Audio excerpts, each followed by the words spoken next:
Dirita karon sa definition sa dogmatics. So ang akong gi imo nga textbooks kining kang Bavinck o kining kang Louis Berkhoff sa ang Louis Berkhoff is sa introduction sa systematic theology niya kining kang Bavinck siyempre sa unang volume sa iyang Reformed Dogmatics. So basahon ako no sumala sa iya sa definition na sa page actually page 19 sa iyang systematic sa iyang dogmatics sa iyang prodigumina. Volume 1 mato niya dogmatics is the knowledge that God has revealed in his word to his church concerning himself and all creatures as they stand in relation to him. Though modern thought tends to devalue all dogma, mato niya. Pero mato niya but it is not a general objection to dogma as such, but rather a rejection of certain dogmas and an affirmation of others. So, ang but pasabot sa dogmatics, muna siya ang kahibalo sa Dios nga ang mong kahibalo gibase sa iyang pulong no kanang iyang gipadayag nga pulong niya among Biblia o kining iyang pulong ang iyang gipadaygan niini mong iyang iglesia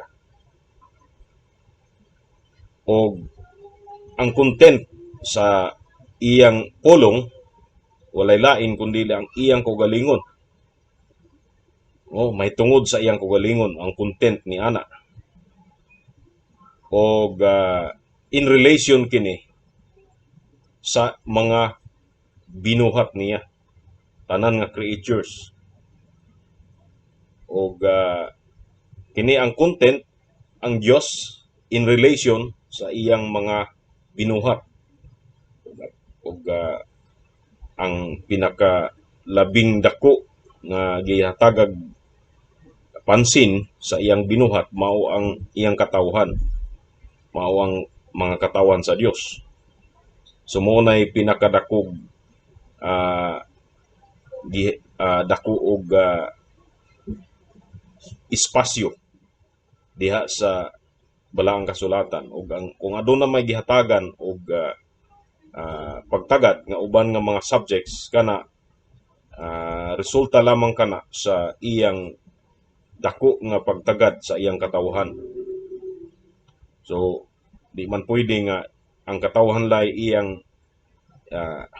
ang iyang kaugalingon o ang iyang katawhan mao iyang hatagan lang og exclusive nga tema sa balaang kasulatan. Kinahanglan magdunay uban nga mga hilisgutanan nga iyang tagdon kay aron nga hatagan og dugang pagyud nga kahibalo ang iyang katawhan. So mohisgot pud siya og ubang mga butang sama sa mohisgot siya sama sa mga reprobates, mohisgot siya sa mga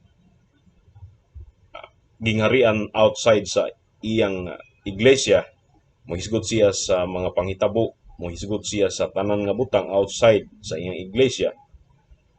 Ang tanan nga maong gihisgutan niya kana gihisgutan alang-alang lang usab sa iyang katawhan.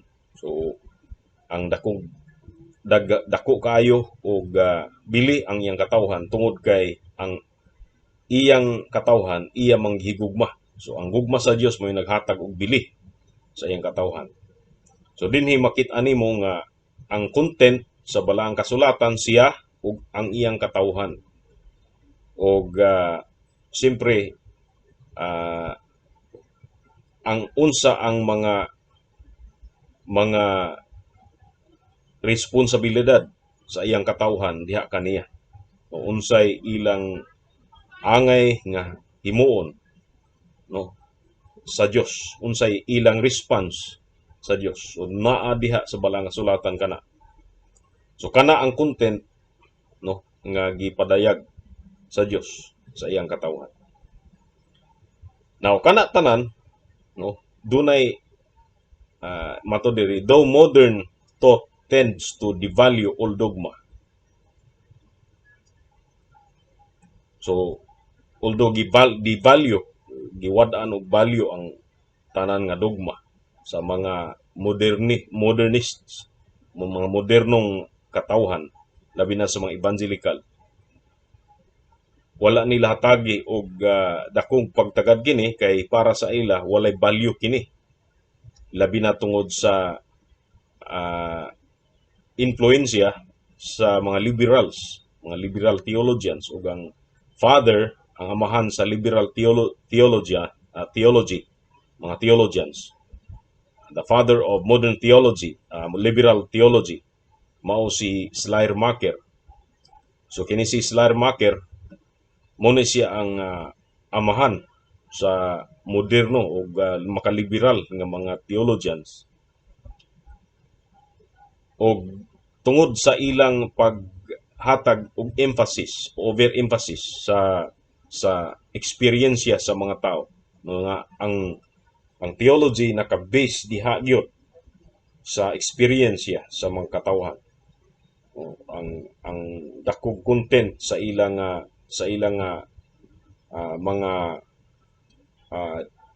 mga affirmations, ang dakog content sa ilang mga lectures, sa ilang mga pagtudlo, mao ang experience sa mga tao, inay nga balaang kasulatan.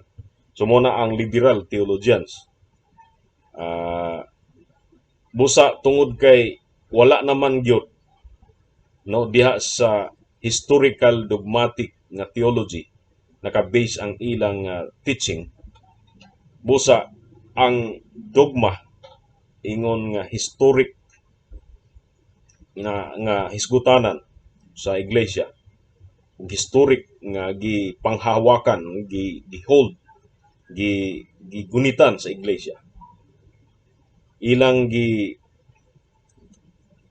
gi-reject kini, dili totally kundi partially gi-reject ang dogma o gibaylo nila kini sa kining human experience. So unsay feeling sa tao, about sa iyang religious experience, mo diha naka sumikad ang pagtutulunan sa Kristohanon. So diha ang kasagaran karon nga mga theologians, kanang liberal theologians. Now, dili sila moingon nga gi-reject gyud nila ang balang kasulatan. Of course, moingon gyapon sila nga naa sa balang kasulatan nakagamot ang ilang mga pagtudlo. Pero sa realidad, asa gyud sila mokuha, no, og linya sa ilang pagtulunan dili sa balang kasulatan kundi sa eksperyensya sa Kristohanon. Kay sa ilang tanaw, ang eksperyensya sa Kristohanon gibase pod sa balang kasulatan ug busa dili na pwede, no, dili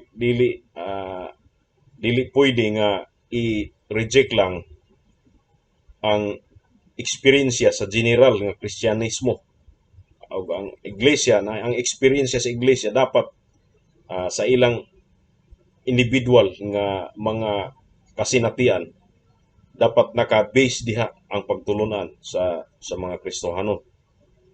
So mao gyapon moingon nga naa sa balang kasulatan, pero sa realidad igo lang kana murag maskara sa ilang mga pagtudlo. Maskara ang balang kasulatan, pero kung imong kuhaw ng maskara ang tinuod nga naong, mao ang human experience. Muna siya ang liberalism. That's why ang kining dogmatics na wad-an og dako nga lugar sa ilang mga pagtudlo. gitawag lang gyapon dogmatics pero dili ang historic nga dogmatics, kung dili ang dogma nga nakabase sa eksperyensya sa mga tao. Okay, so muna ang definition sa biblical dogmatics, ug mao kani atong ginatakil karon. Na kung maka-enkwentro ka og kanang term nga loci, kanang word nga loci, L-O-C-I, mo na plural na siya sa word nga locus.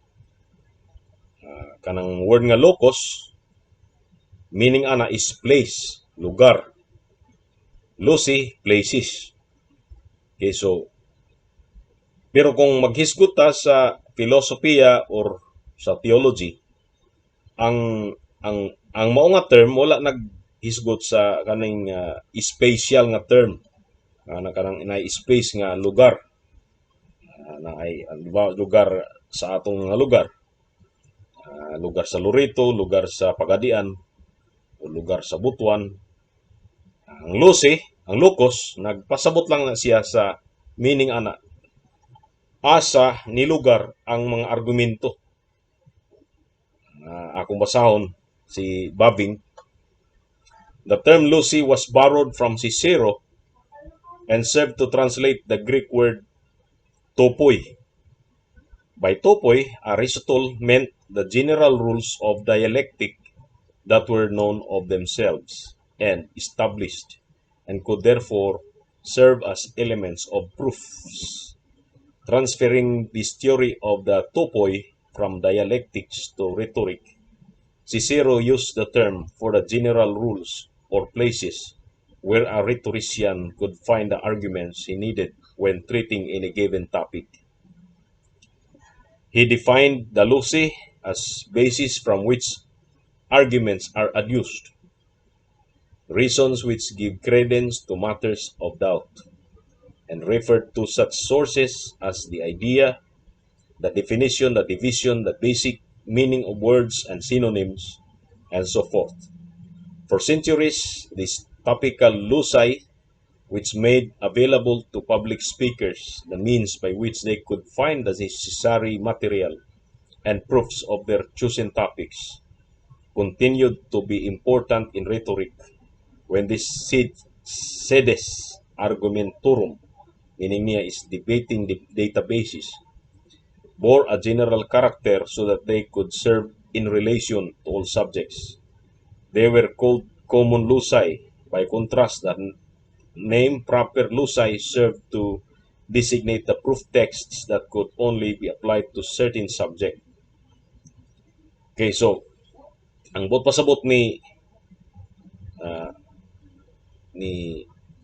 Babbing nga ang maong terminology dunay background no sa rhetorics. Kaning rhetorics usa ni ka subject sa unang panahon, no. The kaning rhetorics is usa na siya sa subject nga kinahanglan nga kuhaon sa mga public speakers aron nga do na silay method sa ilang reasoning, the way nga mo reason out sila sa mga butang. So kinahanglan nga na rhetorics, no. Ug sa panahon ni Aristotle, ang maong topoi kaning loci, so kaning loci is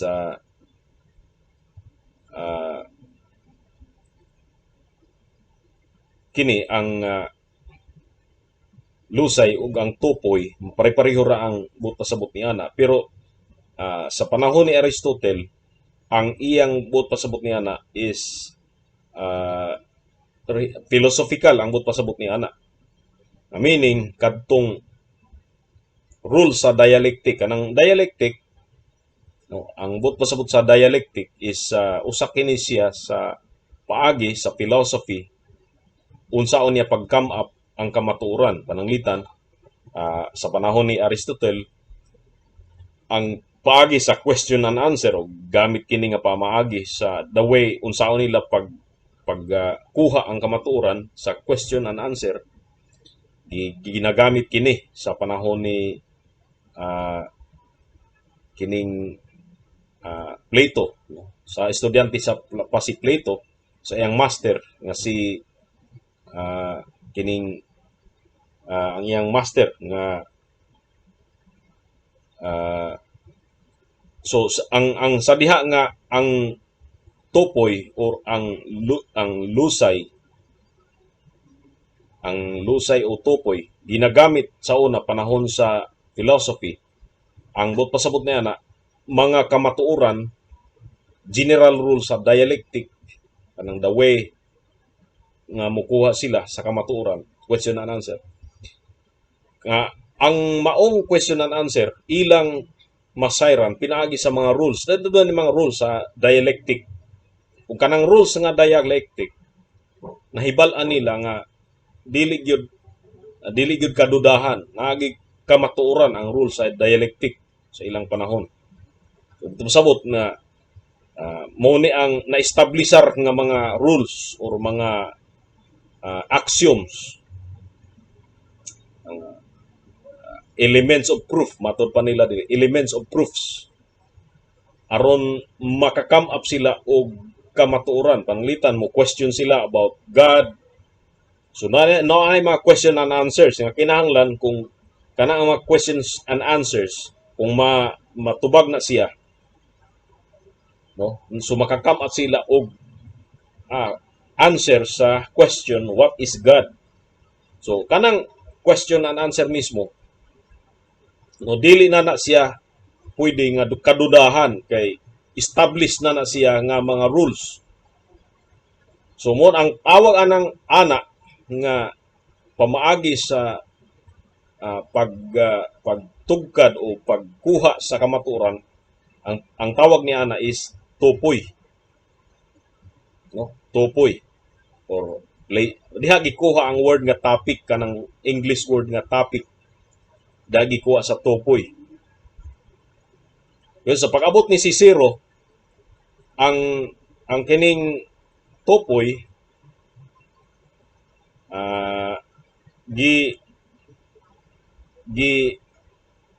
gi-apply nila sa rhetoric. Kanang rhetoric another na siya nga pamaagi o sa usa na siya ka topic o usa na siya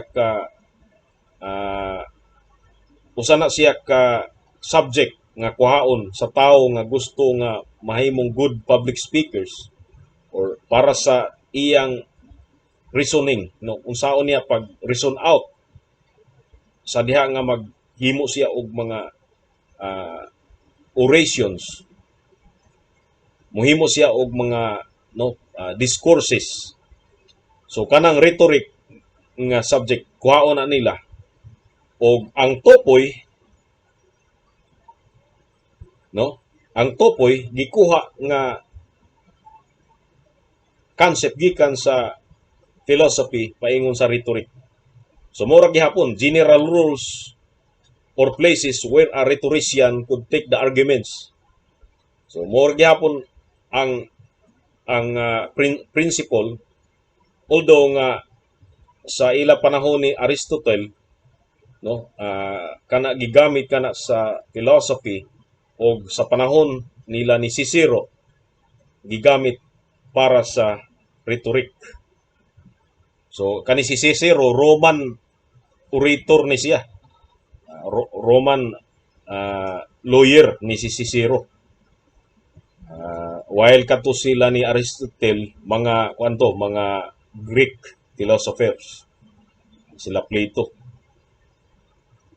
Okay, so makita nimo nga kining lusay mo na ang background sa lusay. So gikuha na siya nga background karon sa mga theologians o gilapat na po dinha sa theology. E makita nimo ang kining journey sa moong word gikan sa philosophy na adto sa rhetoric, gikan sa rhetoric gi-apply na pud kini sa theology. nga kung mohisgot ka sa lusay sa theology, usually ah mo na naay mga topics nga naa sa lusay, mga unquestioned nga mga topics, unassailable nga mga topics, which are ang topics dinhi musugod siya sa ah, theology proper, no? Sa theology proper, dayon isgutan na po diha ang uh, the doctrine of the doctrine of man, kaning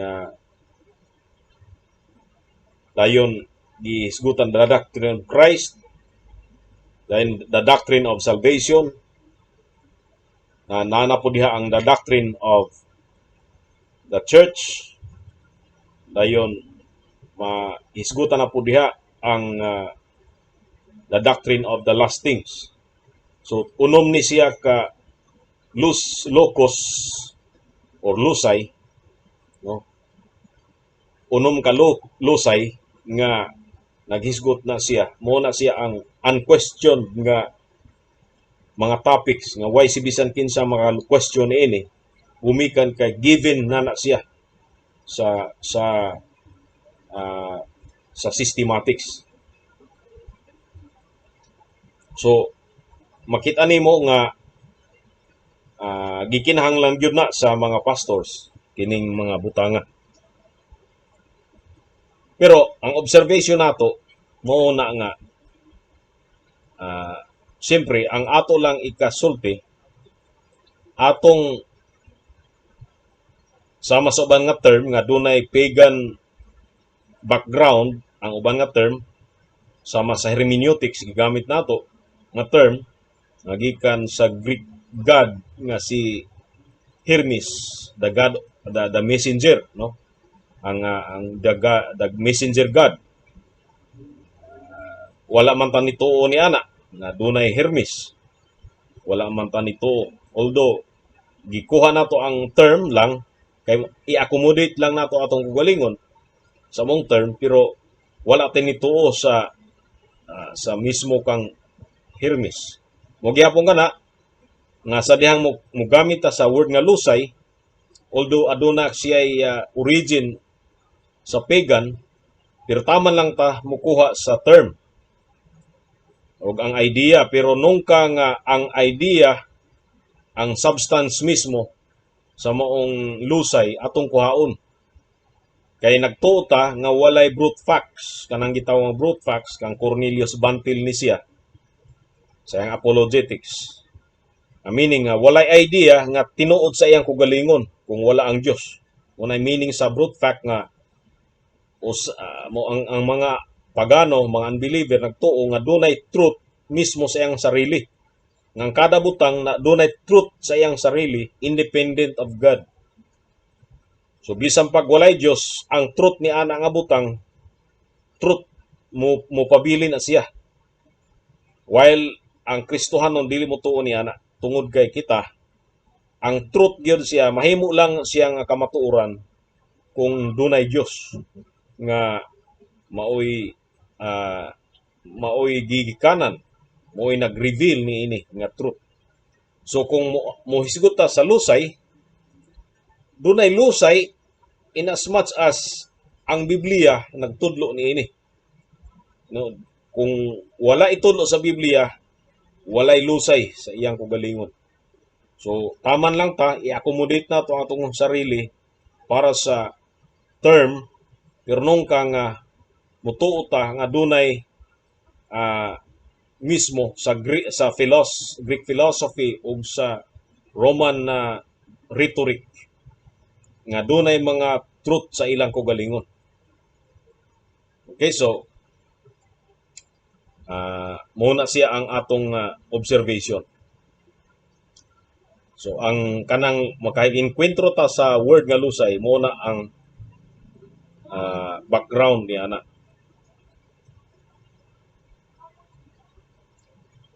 Mato na punta sa word nga dogma. Akong basahon, mao gihapon ni siya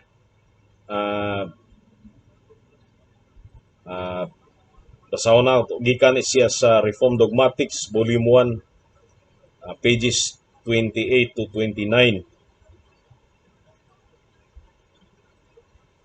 Akong i-quote ni siya.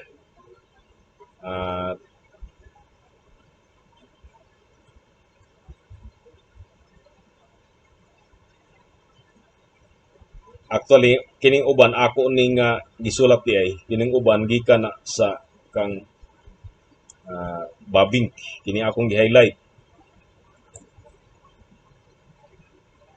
The word dogma, matod ni Babing, from Greek dukein, to be of the opinion, denotes that which is definite, that which has been decided, and is therefore fixed.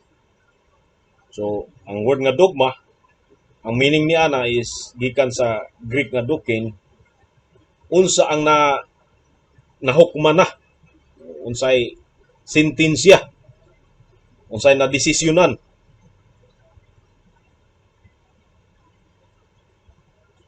O gikan sa ang kanang nga word makit-a na kanang dukein gikan na sa naagyapoy makit-a nimo nga dukein nga word sa aning Septuagint.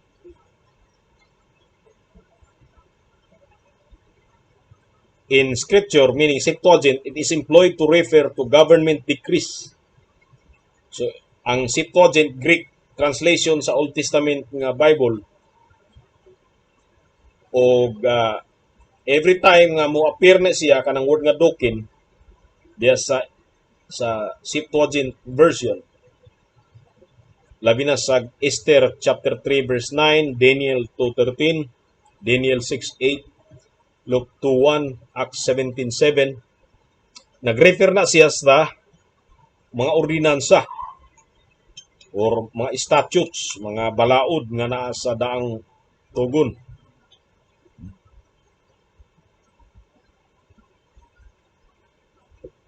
So, dunay balaod, ug ang tawag niya nga balaod, dukein. Dukein. So, dili gyud ingon nga purely religious ang iyang connotation, apil na sa civil law, sa mga balaod nga nag-involve sa gobyerno, kana nga word nga dukein. Unya, makitaan po na siya sa New Testament. Ang word nga dukein, gigamit po na siya niining mga bersikuloha, Episo 2:15, Colosas 2:14. So, mga balaod sa daang tugon, meaning niya. O ang word nga dukein, gigamit po na o nag-refer sa desisyon sa konseho sa iglesia sa Jerusalem. Diya sa mga buhat kapitulo 15, versikulo 28 o mga buhat 16:4 nga ang konseho sa iglesia sa Jerusalem, mga ang nagtambong dito ang mga apostoles, ang ilang rule dili apostoles kundi mga elders sa iglesia. So ang ilang na-come up nga desisyon, sa nang nag-decide sila unsay himuon sa mga hintil nga na-convert, unsay rule, unsay mga balaod nga ihatag sa mga convert nga Gentiles, no? Kay ang kontrobersiya sa iglesia sa diha sa mga buhat, mahitungod kini sa mga hintil kung sila mukaon pa ba sa mga gidili nga mga pagkaon sa daang tugon, or kung sila moobserba pa ba sa pagtuli, no, kung i-circumcise pa ba sila. So ang desisyon sa mga apostoles nga mao ang pagdumili kanila sa pagsimba og Dios pagdili sa pagkaon sa dugo o sa mga tinuok nga mga hayop. So ang tawag ni ana nga balaod o desisyon, dukein. So kana mao ang kanang word nga dogma diha gikan ni ana nga word dokein. Akong basahan po usab, in the classic writers it has the meaning of a decision or decree. Mo gyapon sa mga classic writers, kung maisgutan classic writers, either Greek or Roman writers, unsay gidekrito, unsa ang decree sa ilang mga hari kaniadto or sa ilang mga gobernador sa una, sama sa panahon sa pagkatao ni Christ nga nagdecree si Augustus Caesar nga ang tanan nga mga di amot lang si Augustus to, ako atong tanaw no sa diri sa Lucas kapitulo 2 bersikulo 1. Kaya nako makuan sa Augustus ba. Lucas kapitulo 2 bersikulo 13.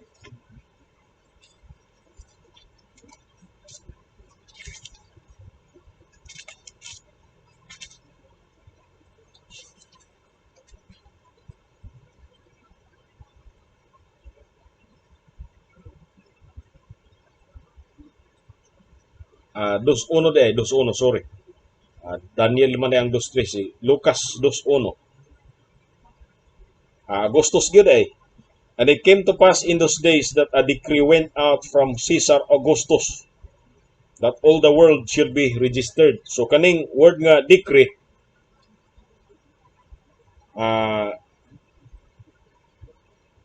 mo ni ang gigikanan sa pulong nga dokein or dogma. So every time nga doon na decree ang hari, no, sa mga classical writers, ang tawag niya na is dokein. Sa atong panahon, karon wa na may hari, kung hindi ang ato presidente man, doon ay presidential decree. So muhatag ang presidente og decree. So muna nga sa ilang panahon dogma ang tawag niya na or dokein. Og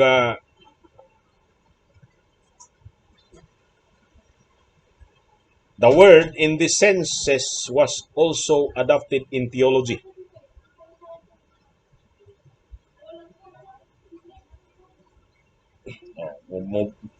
Mubalik ko. In the classic writers, it has the meaning of a decision or decree, and in philosophy, that of truths established by axiom or by proofs. So, the word in these senses was also adopted in theology. Josephus says that from childhood, the Jews view the books of the Old Covenant as divinely given dogmata. In the same sense, the Church Fathers speak of the Christian religion or doctrine as the divine dogma, of Christ's incarnation as the dogma of theology, of the truths of the faith that are authoritative in and for the church as the dogmata of the church, and so forth. The word continues to have the same meaning in the Latin writers like Vincent of Lerins in his commonitory, and among Protestant theologians like Sonius, Orsinus, Hyperius, Tulanus, and others. So, ang mga theologians, maura gyapon ang meaning, no?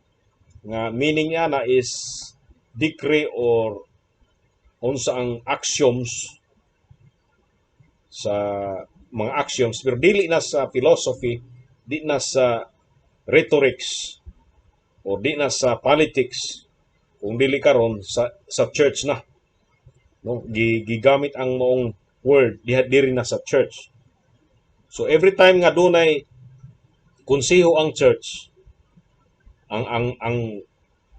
ang decree sa konseho sa church, ang tawag niya na is dogma.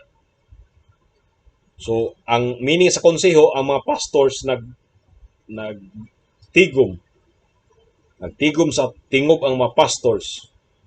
Kung sa diha nga nagkatigom mga pastors, mga ministers, mo dunay discussions, dunay debates, o dunay panagbayloay sa ideas.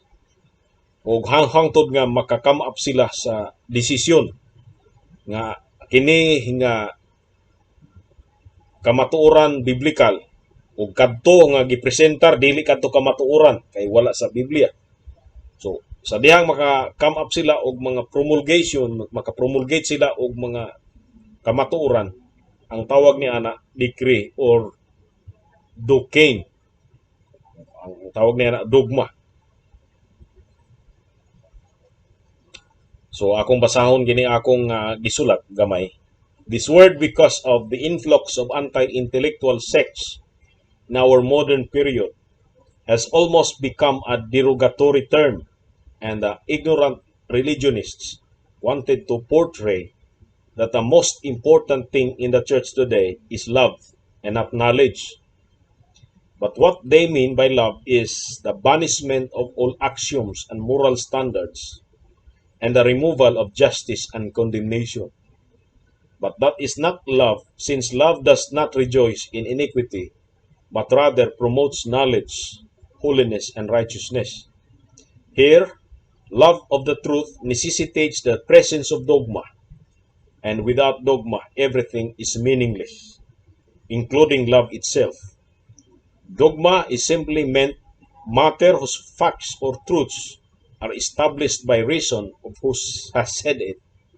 Although we should make distinction between dogma and the inspired canon, the latter, meaning ang inspired canon, being the only inerrant and infallible material that has ever existed.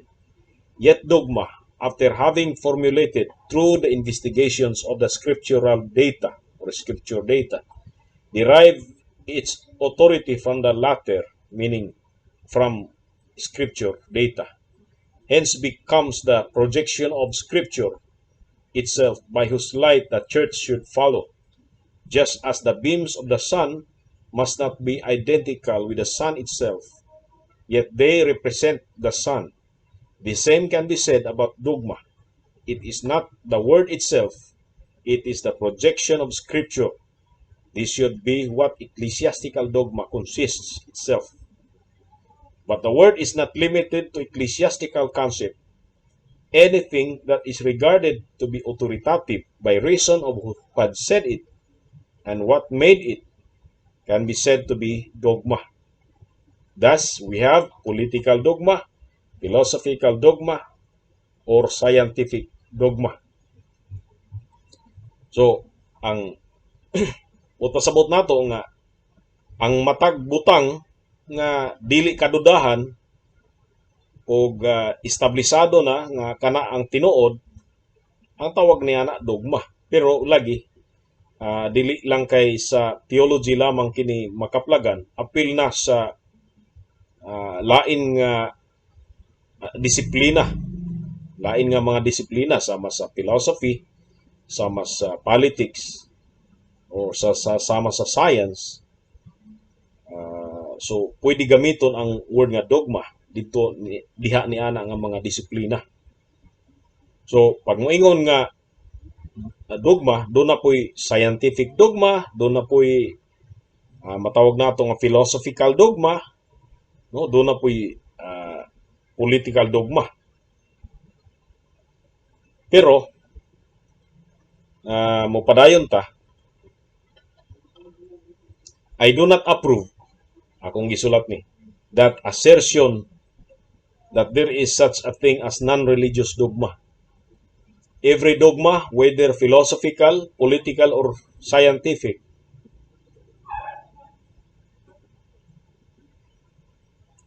is religious dogma, regardless of its faithfulness or falsity. We can say, however, that there is an ecclesiastical dogma in distinction from all other areas of Christian life, without fearing of equivocacy, meaning sa equivocacy, lain-lain ang meaning niya. Di ta mahadlok nga lain-lain ang understanding sa tao pag moingon ta nga ecclesiastical dogma. Bisag dili ecclesiastical dogma, religious dogma gihapon, bisag scientific pa, bisan pa kung philosophical, bisan pa kung political. Kay ang tanan is nasulod sa religious gihapon. Bisan pa kung kana sila scientific. Dili ta mo sundog sa uban nga ang ecclesiastical mo ray religious. Unya pag-abot sa philosophy, non-religious na. Kung pag-abot sa politics, dili na religious. Ang tanan religious. But it does not make non-ecclesiastical dogma to be non-religious ones. They are all dogmas, and this is beyond question. The question to be answered is not whether they are religious or not, but whether the religious contents belong to true religion or idolatry. That's the real question. When a statesman promotes a political dogma, everyone within the realms of the government he represented is expected to render respect and belief to that dogma. The same can be said to philosophical dogma as well as scientific dogma. When our politicians pronounce political dogmas, from what authority do those dogma rest? Certainly because that state is their God. The authority, therefore, of their political dogma is the state. The God of René Descartes is self. Therefore, his philosophical dogma is cogito ergo sum. I think, therefore I am. Although the word dogma seems to occupy most religious connotation in modern context, yet historically its use was promiscuous, which includes every established opinion, propositions, or fact. Pagan writers such as Cicero use this word as an ordinary term, referring to certain things that are settled and subject to no doubt. The term, therefore, seems to suggest that every idea or thought that has become the expression of the community's belief or conviction makes up of what the element of dogma is all about. Any personal opinion or individuals who may stand out as an authority on any fields of expertise may not even attain the character of dogma unless his opinion is concord in a long and unquestioned use by his community. Thus, in this case, a decree given by a government authority, such as statute or ordinance, may be called by the name of political dogma when it is accepted by the governed. When a certain idea is accepted by the people and is taken for granted as truth, being undisputed for its tested credence or certainty, not contradicted by reasons and logic, this can have the elements of authority that can be attributed to dogma. This is fixed and unassailable idea. So, ako lang ning gisulat.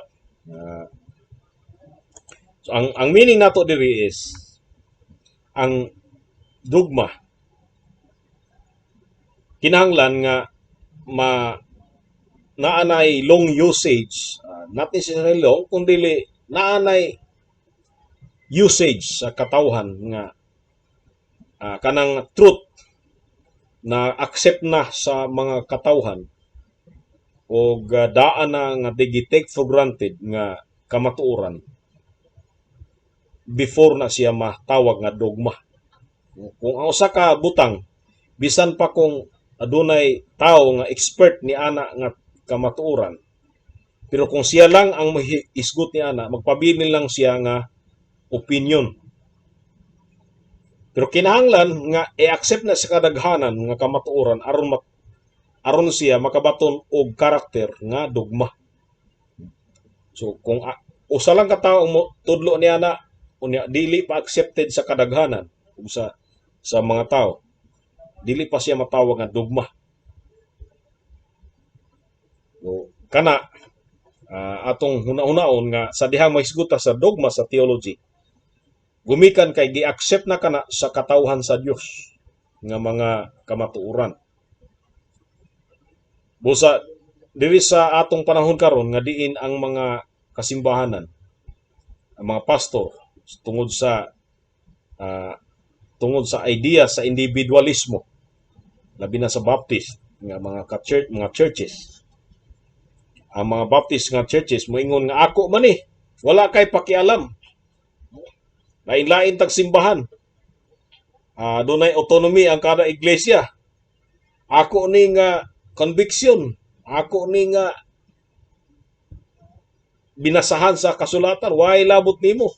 So tudlo kag imo sa imong simbahan, tudlo kog ako sa akong simbahan. Mo na kasagaran na tabo karon nga wa nay otoridad ang mga Baptist churches nga kanang kinatibuk-an nga otoridad. Kay kada usa ka si pastor mo tudlo why labot ang laing pastor. So that's why ang Baptist gyud ang autonomy of the local church nga doktrina mo gyud ni ang nagpawala sa dogma. No, ang kongregasyon sa usa ka lugar motuo sa usa ka formulate sa ilang pastor nya lain nga congregation sa pikas lugar motuo sa gi-formulate sa ilang pastor.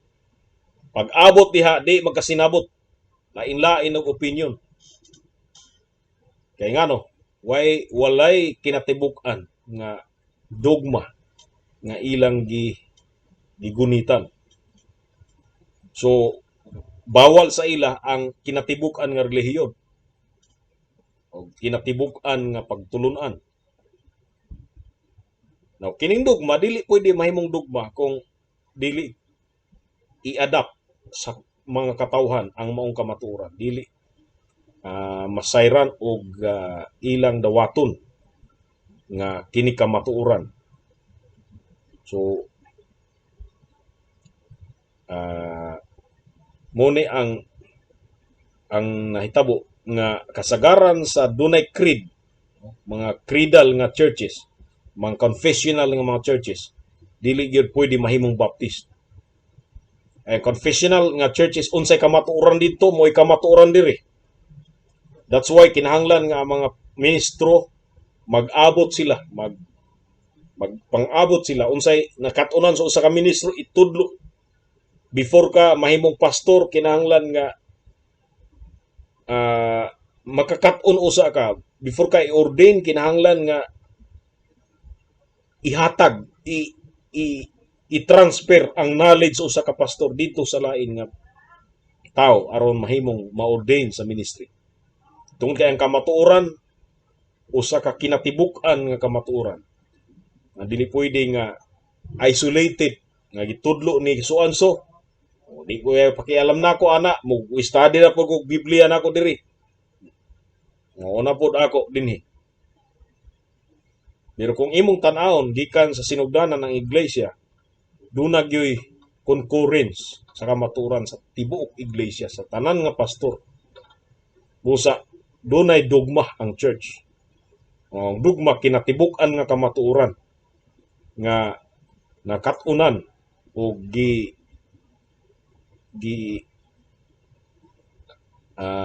sagup o gidawat sa tanan nga kaiglesiyahanan. Kay walay private interpretation.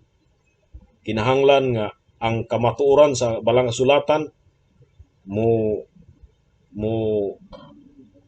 penetrate kini sa tanan nga mga kaiglesiyahanan sa tibuok kalibutan. That's why Catholic ang maong dogma. Dili nga Roman Catholic, kundi meaning sa Catholic universal. Dili gyud ingon nga privatized nga kamatuoran. Dini. Basig na kay mga gusto i-clarify Pastor Aldin pangutana o wala man pastor. Wala ra pastor kay nakatabot ako. Okay, so salamat. Okay, so atong ipadayon ang quote gikan kang Bavinck.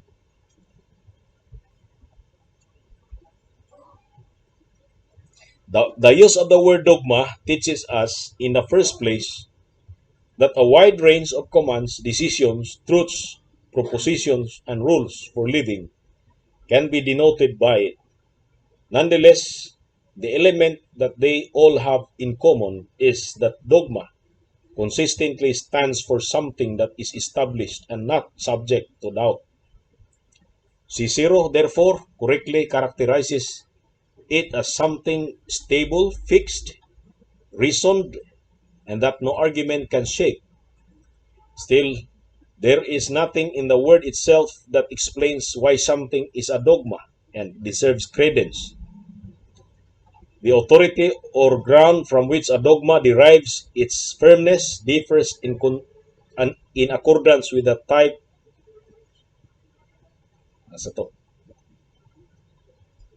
of dogma it is. Political dogma rests on the authority of the civil government, while philosophical dogmas derive their power from self-evidence or argumentation. By contrast, religious or theological dogmas owe their authority solely to a divine testimony. Whether this is perceived as among pagans from an oracle, or among Protestant Christians from Scripture, or among Roman Catholics from a magisterium of the Church, some say incorrectly that dogma rests on personal authority or coincides with the theological construction of a devout scholar. Etymologically and historically, there has always been a sharp distinction between dogma and doxa, between a doctrine based on a given authority and authoritative for a specific circle and in a specific area on one hand, and the private opinion of a person, however renowned, or the other. Accordingly, no one would think of labeling, say, the ideas of Swedenborg on the spirit world as dogmas, nor is it correct to say, as Lobstein does, that in its historical sense a dogma is nothing other than a conceptually apprehended statement of belief officially formulated by the proper authority. Lobstein specifies this authority as the church in collaboration with the state. Dogma would then be briefly an obligatory statement of belief drawn up by the infallible church and sanctioned by the absolute power of the state. This is incorrect, since, in the first place, the authority of the state is not the sole basis on which the so-called political dogmas rest. Even the Roman Catholic Church professes and maintains its dogmas independently of and, if necessary, over against all state authority. Nor, in the second place, does the authority of a dogma rest on a pronouncement and determination of the Church, as Schleiermacher and many others after him have taught us. Rome can teach this because it attributes infallibility to the Church, but the Reformation recognizes no truth other than that which is given on the authority of Scripture, authority of God, in Holy Scripture.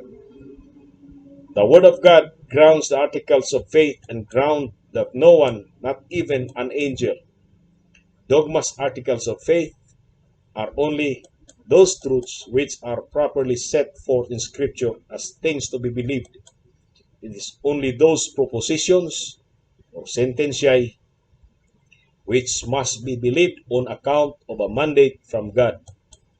Among Reformed theologians, therefore, the following proposition returns again and again.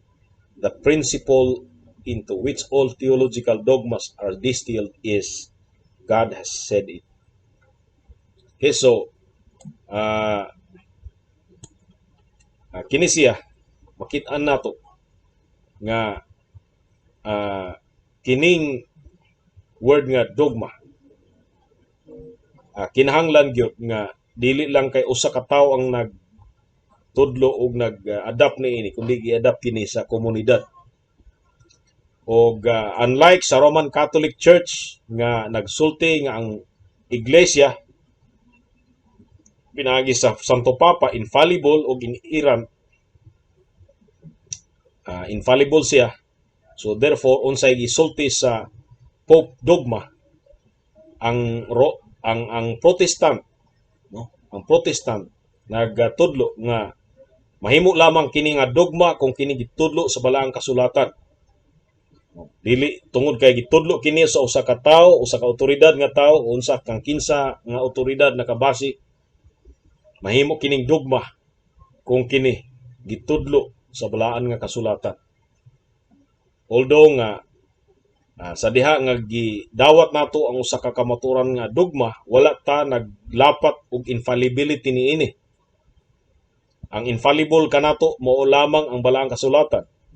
Apan ang dogma atong girespeto o gituohan nga kini mo protection kanato gikan sa heretical nga mga opinions o mga katudluan no sa mga tao nga wala diha sa kamaturan. So ang akong pangutana dinhi sa ato is sa atong sitwasyon karon, kung ang mga kasimbahanan no, kung nagtuo sila nga adunay usa lang ka kamatuoran, o dunay universal nga mga kamatuoran, walay rason nga magkanya-kanya ang mga kasimbahanan. Walay independency.